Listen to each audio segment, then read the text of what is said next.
Senior सहाफ़ी रऊफ़ क्लासरा ने कहा है कि एस्टेब्लिशमेंट वज़ीर आज़म इमरान खान की आखिरी सपोर्ट थी जिसे वो गंवा चुके, लिहाजा आइंदा 3 माह इनकी सियासत के लिए बहुत अहम है। अब एस्टेब्लिशमेंट की अपोजिशन के साथ डील की खबरें गर्म हैं और आइंदा बरस मार्च में कप्तान हुकूमत की छुट्टी की खबरें तक़वियत पकड़ रही हैं। अपने यूट्यूब चैनल पर सियासी तज्ज़िया पेश करते हुए रऊफ़ क्लासरा का कहना था कि इमरान खान के लिए मुश्किलात उसी दिन शुरू हो गई थी जब उन्होंने नए DGISI के मामले पर सख्त स्टैंड ले लिया था। इसके बाद एस्टेब्लिशमेंट के अंदर ऐसी बातें शुरू हो गईं कि इस बंदे को हम खुद लाए, इसे मुकम्मल सपोर्ट दी, लोगों की मुखालफत बर्दाश्त की, नवाज शरीफ को अपने खिलाफ किया, लेकिन वही शख्स अब हमारी अपॉइंटमेंट रोक कर हमारे लिए शर्मिंदगी का बाइस बन रहा है और मुखालिफिन के सामने हमें कमज़ोर बनाकर पेश कर रहा है। क्लासरा का कहना था कि जनरल फैज़ हमीद की मोहब्बत में इमरान खान ये बात भूल गए थे कि दीगर जर्नैल इस हवाले से क्या सोचेंगे।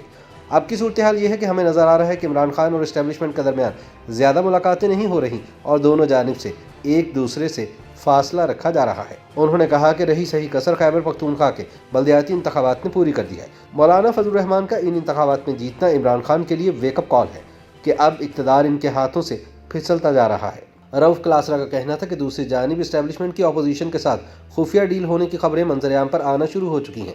उनका कहना था कि भाई लोगों की सबसे अहम मुलाकातें शहबाज शरीफ से हुई हैं। ज़राए का कहना है कि दोनों फ़रीक़ैन के दरमियान मामलात बड़ी हद तक तय पा चुके हैं।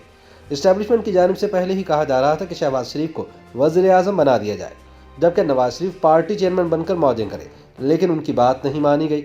नवाज शरीफ अपनी जिद पर कायम रहे, लेकिन अब ऐसा लगता है कि नवाज शरीफ और मरियम दोनों मान गए हैं कि इमरान खान को मजीद बर्दाश्त करने से बेहतर है कि शहबाज शरीफ को ही वज़ारत उज़्मा का ओहदा दे दिया जाए। YouTube पर गूगली न्यूज देखने के लिए youtube.com की सर्च बार में गूगली न्यूज TV टाइप करें। गूगली न्यूज के पेज पर सुर्ख रंग के सब्सक्रिप्शन वाले बटन पर क्लिक करना ना भूलिए। YouTube पेज पर अपलोड होने वाली वीडियोस से बाखबर रहने के लिए बेल आइकन पर क्लिक कीजिए। आपको हर नई वीडियो के बारे में नोटिफिकेशन मौसूल हो जाएगा।